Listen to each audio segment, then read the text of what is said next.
Snugglers. I hope you're having a great day today. I brought a good friend from New Zealand and I'm so excited to share it with you. So go ahead and introduce yourself. I'm Ceri. Yeah, as Lexi said, I'm from New Zealand, Christchurch, which I love so much. I'm a yoga teacher, a dance instructor, do all the good things, which I'm sure we'll get into. And how did you end up on this path, like, and not choose a corporate job? Oh, well, right after high school, I went to work because I really wanted to travel. So I went to work full time. I was working like 12-hour days, 10-hour days, and I hated myself. I hated life. Everything just sucked. So I was just a lifeguard, swim instructor. And after that, I would come to work crying every single day, just hating myself. And after that job, I was like, I will never, ever, ever work for anybody ever again. I'll never do this amount of hours. I have to figure this out. So while I was traveling, I was reading all these books and finding what I wanted to do. And literally, I've just got it in my head that it'll work out, and I just don't care, you know? Yeah, I probably work more each day than I did when I was lifeguarding. Like, I'll probably work 12-hour days, which I do a lot of the time. But I love it, so I don't care. Yeah, so good. I'm so proud of you for listening to that, because I feel so many of us feel that way, and then we just stay. We're like, nope, this is what I have to do, or there's no other option, but just like, fuck it, trust. And yeah, you might make a little bit less money for a while, but it is so worth like your mental well-being. Oh yeah, absolutely. Well, sometimes. Yeah. True. It's up and down. Definitely ups and down, but I feel it's way more balanced than staying in that. So, and you do somatic yoga. So can you explain what that is? Yeah, so somatic yoga is, I guess sometimes you go to a normal yoga class and you'll just do the poses. The teacher will explain, do this, do this, do this. But somatic yoga, I feel like we go a little deeper than that. So every single class will embody something that's happening within ourselves. So for example, we'll do a class on the lungs, and I'll create a playlist that helps us. If I was to listen to the songs, I'd be like, yeah, I'm in my lungs right now. I'm feeling that. I'll write some words down that, float through this, or feel the expansion, and it's paired with a theme of anything to do with the lungs. So that I feel like it's a way deeper experience, so that people can get this embodied sense of, oh my God, I feel my lungs right now. Because a lot of the time we don't really realize what's happening in the body. We can think, oh, I'm just my arm, or I'm just my mind, or I'm just my head. But in each class we embody something else, right? Then we'll go into the heart, and then into the womb, and then into the blood. And then we interweave all of those together. So I did a teacher training, and we had 30 days of all these different things that were happening in the body. And it was so beautiful to witness that in myself, to be like, oh, I'm not just that, I'm all of them together, and they need each other and they work together. And I just, oh, it's so delicious. Beautiful. And it's like, I love that when I've never done a somatic specific class, but I've definitely experienced those moments in classes and just in my own practice where I'm like, whoa, this is this body part, and like I'm here with it and I'm feeling it, and I'm so out of my mind, and that's the best thing ever. Yeah, absolutely. It really helps to get out of the mind and bring us down here, and there's emotions there, and it helps us to move through that. So I teach the same sort of style, but with dancing without the yoga poses. I really do. I don't want to say I like it better, but I really love the dance better. Just because we are moving through our emotions way more with just shaking it out. Yeah. What kind of dance do you teach? So it's embodied ecstatic dance. So I just put on some tunes. I take them through a guided hour-long session or whatever it is, and whatever goes. Every part of any body is welcome. They're allowed to dance in any way. They're allowed to lie down. They're allowed to do whatever. It's just so freeing, and yeah, it's epic. I know you would have done it before. Yeah. And what does embody mean to you, or embodiment mean, if someone might have not heard that term before? It's super simple in my mind. I never really know how to explain it, but being in the body is all I can say. It's like you're, rather than cut off from your shoulders down and you're just in your head, you're actually realizing that your body speaks to you. So embodiment is being in the body. Mm-hmm. And when you're like, for someone that's new to this practice of like realizing when they start to enter their body and it's like overwhelming because they've been so disconnected for so long, how do you help them move through like intense sensations or intense emotions, and to be with that instead of like they've been numbing for so long, you know? So As in, how do I guide people into feeling that for themselves? yeah. I always say, like, if it gets too overwhelming, you need to back off. Like, I think it's a really slow process. And the breath helps a lot. If there's anything that's way too intense, then notice if you're holding the breath, and if there's a way that you can just deepen and soften into it and relax into it. I think I struggle with that a lot myself. So it's really hard to explain it too. It's something that's like, oh no, this is way too overwhelming. I need to shut off. So I'm learning that in my own body at the moment. Yeah, I feel that too. It's like, yeah, at times I'm like, okay, I got this. This is just a sensation. I'll be here, breathe with it. I'll hold space for it. I'm not going to change it. And then other times I'm like, run, numb. Let me grab my phone. Let me like do anything I can to not feel this. So I Yeah, feel that. And the distraction's actually. so sneaky. Like sometimes it's like how you distract is so sneaky. Like even just eating or whatever it is, just to not feel. So yeah, it's definitely not an easy thing. But I think what you said is very important, is that it's not a fast journey, and healing the nervous system and healing, doing this work is, it's not like a boom fix. It's like it takes time to get into this work and to really reprogram the body and the mind. So yeah, having grace for sure. Yeah, I like that word, grace. Yeah, Definitely. we can always use more grace. And I know you're into like the female pleasure and the female body. So how how did you get started with that and start embracing that part of you? Mm. Good question. How did I start? I guess I was just so disconnected and I didn't realize it. I grew up in a Christian household. This was so not talked about and so not allowed, and definitely still not allowed. But I'm embracing it. I don't care. How did I get into it? Yeah, I just got so sick of feeling disconnected, and I got sick of not feeling good when I was having sex, or I never self-pleasured at all. I thought that was dirty. I didn't realize I was allowed to. Like, I had an experience where I told my boyfriend one time, oh, I made myself orgasm for the first time. And they were like, no, I'm the only one that's allowed to do that. You, no way. And that's just, at the time, it didn't blow my brains out. But now when I think about it, I'm like, that was so damaging for me. And it was just like a really long journey, probably like 4 or 5 years of feeling like there was something wrong with me, of, oh, I can't enjoy this ever. I needed to go to a therapist, and all they could tell me is, oh, you're just asexual, you can't change. I know.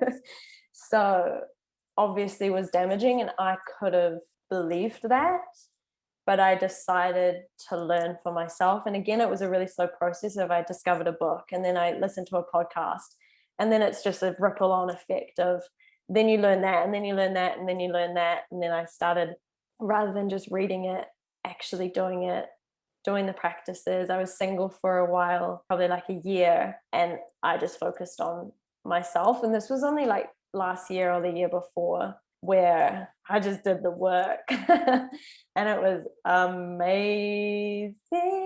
Yeah. Yeah. So Uh, that's how I got on the journey of, yeah, starting off there and doing the work, and here I am. yeah, it's so sad, like the programming from, from that partner and then from the therapist. And it's just like, that's why some people, they get stuck in what people tell them and stuck in what's happened to them and don't realize that there's actually, they're not doomed to these labels and they're not doomed to these circumstances. And so I'm really proud of you for being so courageous and Mhm. like, listening to those little things. And my journey has been the same too. It's like that podcast, that talk, that book, and it's so beautiful to like watch the unfolding happening and to not stick to those beliefs that just feel so wrong in your body and feel so like dooming. And yeah, that's amazing. And so what are some practices you do now to connect with your feminine essence? Dancing for sure. That's my main practice of, I'll put on lots of songs and I'll twerk, or I'll touch my skin, or I'll touch my body, or I'll move my hips, which is all about that sensual feminine nature of swaying and moving and being in flow. So that helps me so much when I'm feeling in my masculine or a little disconnected. Self pleasure for sure. I think that was probably the catalyst for everything, was discovering this magic that I have in my body, the absolute bliss that can be achieved from self pleasure, rather than just like this quick orgasm, but it can be this hour long full body orgasm that's just like unbelievable. And when you walk through life with that knowing, I just think it's constant, you're constantly in your feminine essence, because you're like, I have this, what the actual whatever, I'm not sure if I'm allowed to swear, what the Oh, actual you can. Yeah, I find um, so it's like so real in my body, like I just know it. I've got this is my power. So whenever I'm about to teach a class or go teach a workshop, I'll go have an orgasm, because I'm like, let me just be right here in my pleasure. And I feel like you can always tell when a woman is in her pleasure and she knows it. You walk down the street and you're like, there's something different about this person. Like, yeah, girl, you know. facts. So let's Yeah. talk about that. Like, how first off, do you use a vibrator or toys? No, Okay. no, I don't want to say I don't believe in them. I just find they're super fun, like I used to do it all the time, because I was discovering how to make myself orgasm, but now I use crystal and glass toys, which help me to really sensitize to what's actually happening. I think that was such a big helper of, let me feel everything rather than let me vibrate everything. you know Mm, Not that there's anything wrong with it. I think there's power in it too. yeah.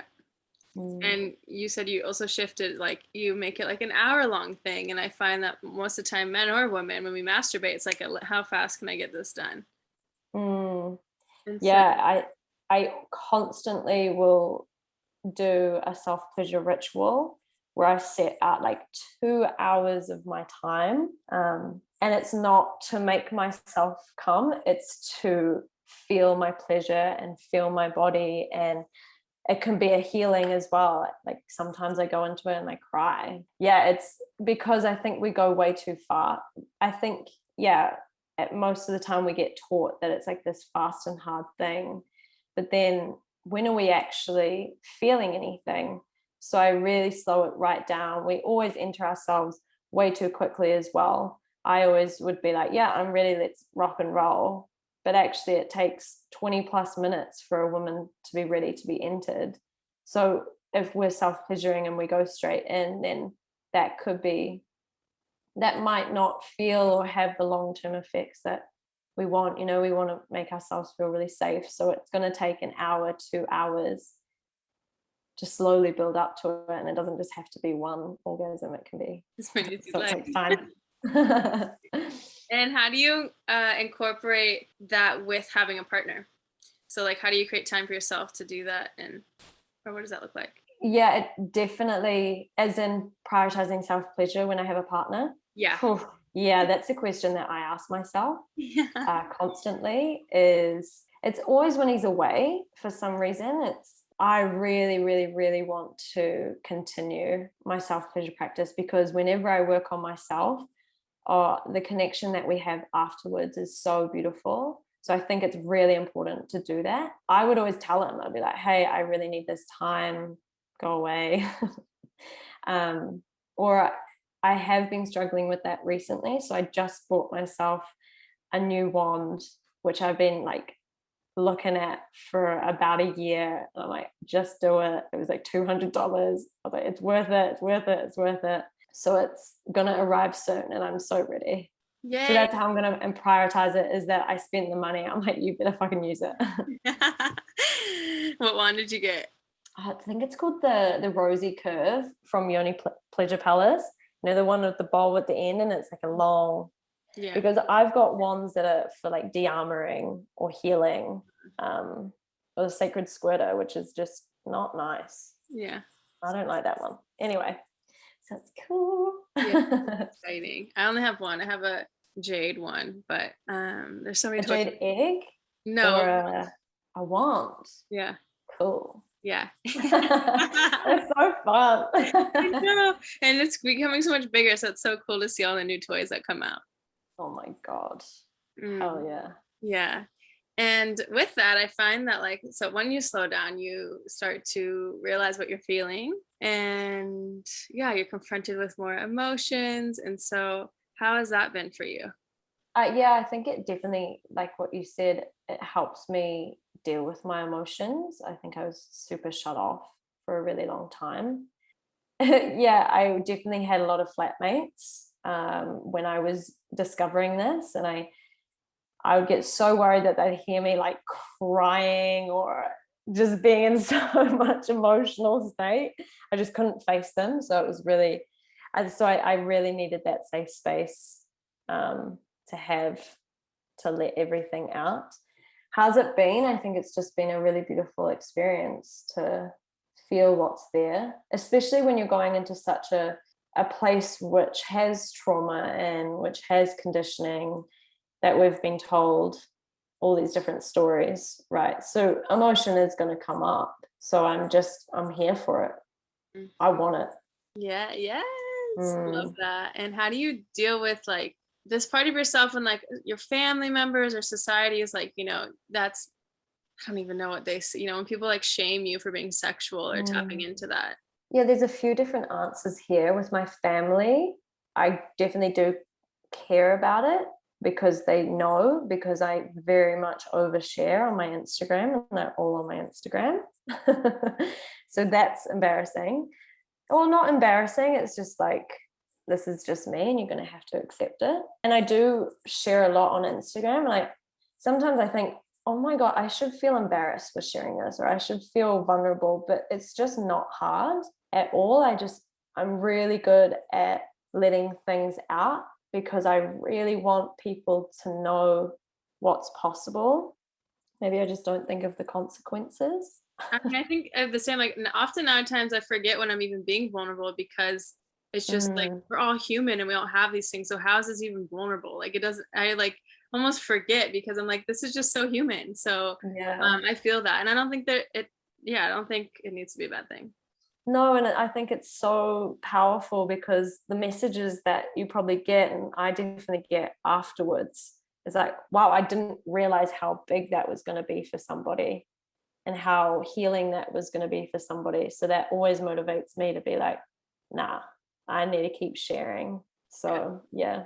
And with the hiding yourself and your sexuality, like your sensual nature, is definitely, I felt that a lot. I was always judged for that in high school, and I hid it for a really long time. And I think that has a lot to do with why I didn't enjoy sex back then, is that I didn't know that I was allowed to be like this. So I was just, I don't know the word, but I just let it happen and I didn't enjoy it.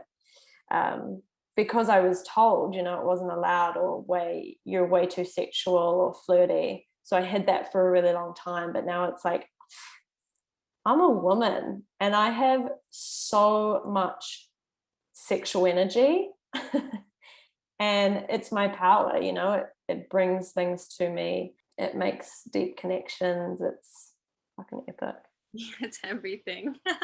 Yeah. Yeah, and I think it's one of the most powerful energies out there, and it's supposed to be embraced, you know. It's like, well, I'm Mm. done hiding that part of myself, and it doesn't feel good to. And like, even when you like, every time when I was hiding that and I saw someone else, I'm like, oh, I like felt so good to see that in someone else, you know. Unless I was Mm. triggered because I couldn't do it myself, but usually I'm like, yes, like that feels good, and so it really gives permission to other women as well, or whoever you are, to embrace that Yeah. of You yourself. always inspired me. I love it. Everyone go watch Lexi twerking. It's the best thing ever. Sexy hip hop tour classes. So fun. That was so good. That actually helped me so freaking much. You're the one that taught me how to twerk.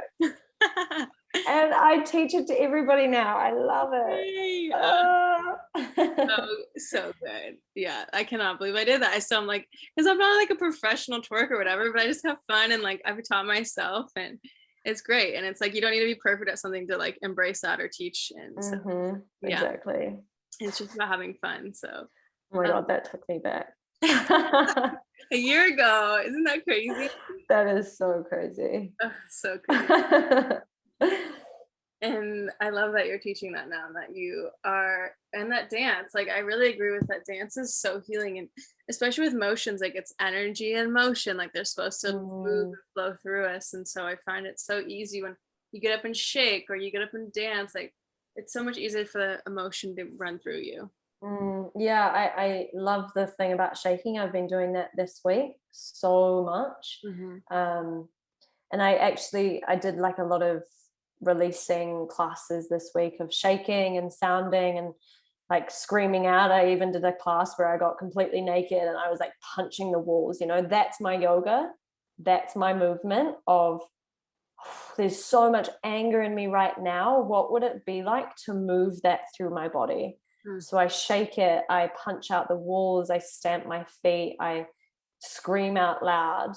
And a couple of days ago, I had such a sore body, like sore shoulders, sore thighs. And I was like, I don't work out. Why am I so sore? And then I realized it's because of all that emotions just coming to the surface. Like my body is like releasing this. And it was, yeah, really cool to realize that. So it's powerful stuff.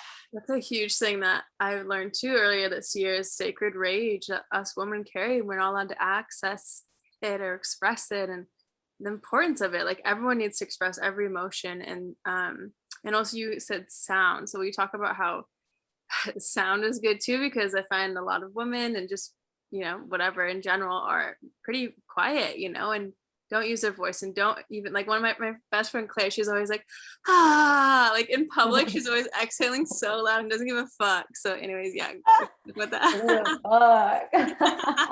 That's me. It's so me. Yeah. And especially like going back to the self-pleasure thing as well, is like, you gotta sound, you gotta moan, not how you see on porn, but your own authentic sound. And that will just heighten the experience so much more. So it's not just like feeling the sensations, but it's feeling them throughout the body and releasing them through the throat. And yeah, because if you were to look at a photo of your throat and your yoni side by side, they look exactly the same, you know. So if you open one, you're going to open the other. So I love it. And I just say, like, sound is another way to release, right? Like, is there anything else to it, like when you're releasing emotions? What do you mean by that question? Like, is there any other benefits of using sound, like you were saying in your class, like, or you like to shake and then you like to make sounds? Yeah, is there any other benefit? I think, yeah, being able to use your voice, I think it teaches us to put ourselves out there. I think I notice it a lot. People really struggle with sounding. I think they're embarrassed, or they're like, oh no, I'm going to look so weird, or I'm going to sound so weird. And if we were to learn how to, then maybe we were able to have deeper connections with someone, or say how we feel, or tell someone what's going on, rather than keeping it inside.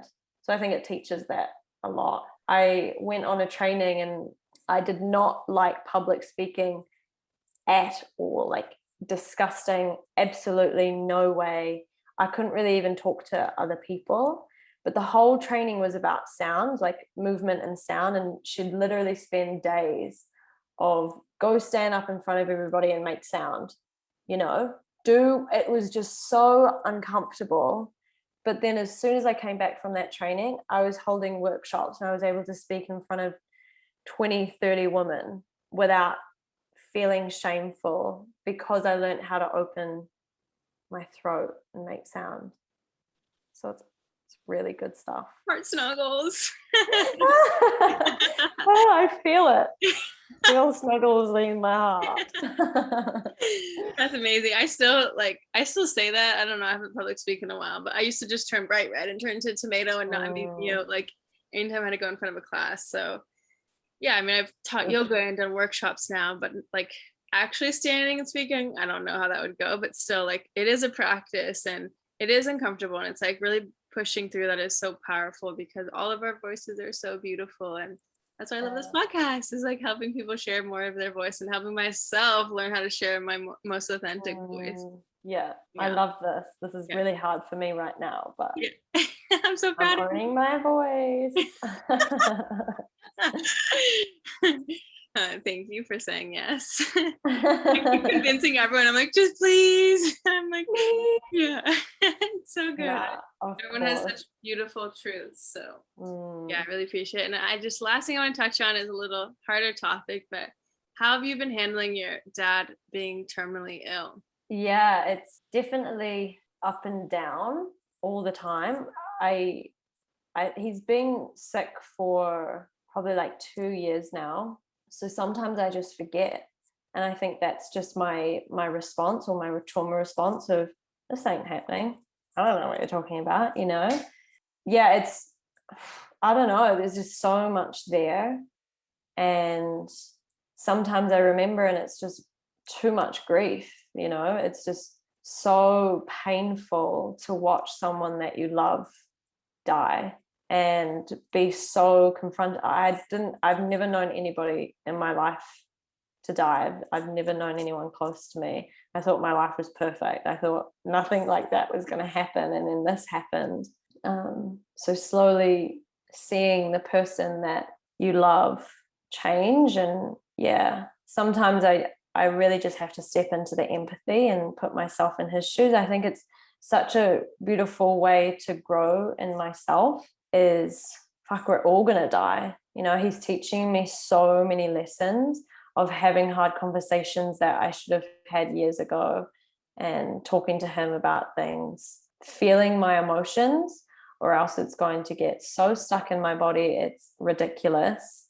So I have to feel the pain, and I have to know that I'm going to die too, and know that he's going to die, and that I'm going to be okay. Yeah, there's just so many lessons in it, but it doesn't take away from it being hard. Like sometimes, I forget, and then I remember in a conversation or halfway through my day, and it just ruins everything. And it's shit. It's so shit. Yeah, grief is really challenging, and like, especially with someone so close, and especially like, I don't think there's any better or worse, but like, knowing it's coming or watching it slowly happen, like that must be extra challenging too, like just watching the process of this person change and transform, and having to like not always be super sad around him, and just like also like try to still be a light sometimes. And then there's just so many feelings. Grief is just full of everything. Yeah, and I like what you said there, and it's a top tip for people. When I tell people, oh yeah, my dad's dying and it's a slow process, they're like, oh well, be grateful that you got time to say goodbye. And it's like, shut up.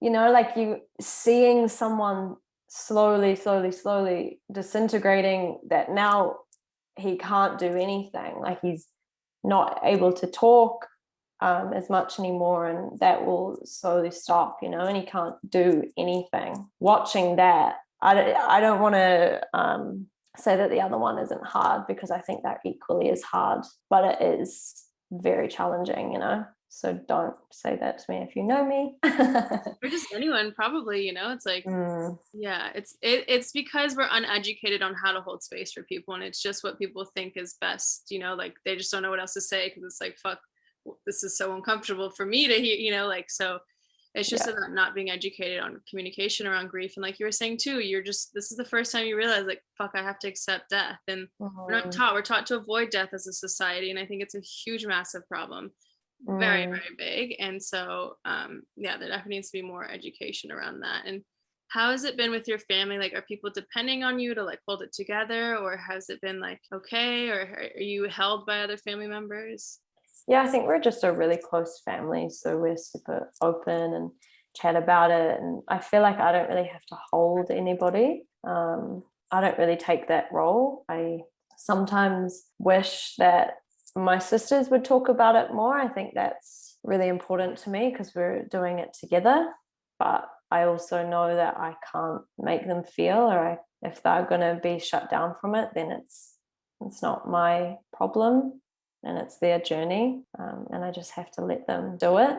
And I think also what you said before is people find it really uncomfortable to talk about, you know. So I definitely witnessed myself not sharing or not talking about it because it does make people uncomfortable, and it's like they just want to say, oh, it's all good, I'm really sorry, but that's not really connecting in a deeper way. Or so I get angry. I'm like, how could you not understand this? But I have to understand that people haven't gone through this and they don't have that capacity yet, which is so fine, you know. So I'm just learning who to share with and who to not, because I will be disappointed if I do.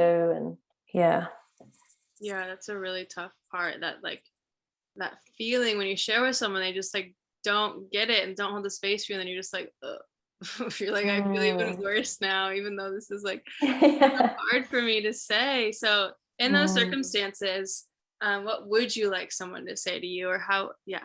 What would I like? I don't, there was one person who is one of my really good friends, and I told her, and I was at her house and we were having some cacao, and all she did was hold my hands and sit in silence with me. It was the most uncomfortable thing that's ever happened to me, but it was so beautiful. She didn't have to say anything, she just held me. And then we were there for like 30 minutes without her saying anything. I was like, nah, fuck you, like this sucks, because I didn't want to feel it. But then I just started crying, and then she just held me more. And that's all I wanted. That's all I needed. I don't want to repeat a story that I've said for the last 2 years. I just wanted to be held in these intense emotions, you know? There's no right or wrong either. It's just maybe rather than you feeling into the discomfort of being like, oh my God, I don't know what to say, it could be putting yourself in their shoes and being like, oh, I have a little bit of empathy right now. Yeah. So it's really nice lesson for me too. Of I always find that when we have an experience, we're just expanding out our capacity to feel that for somebody else or hold that for somebody else. So I understand that somebody hasn't had that experience, so that's fine. I just won't share as deeply. But I know that this friend that helped me just sit in silence, she's had that same experience. So she knew.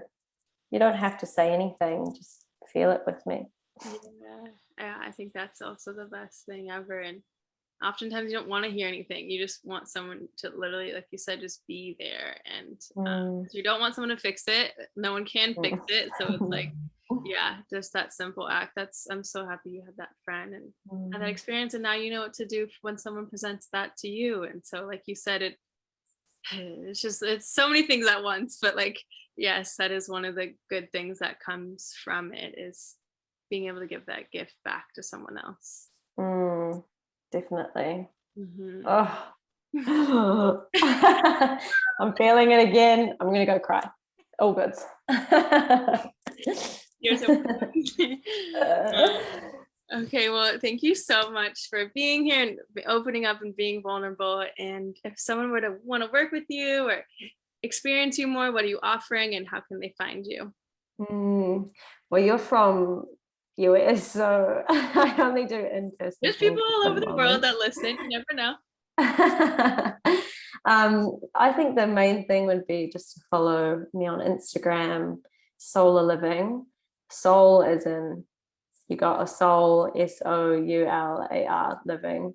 And I do, yeah, lots of different things, classes, dances, workshops, and I always put it on that or my website, solarliving.com.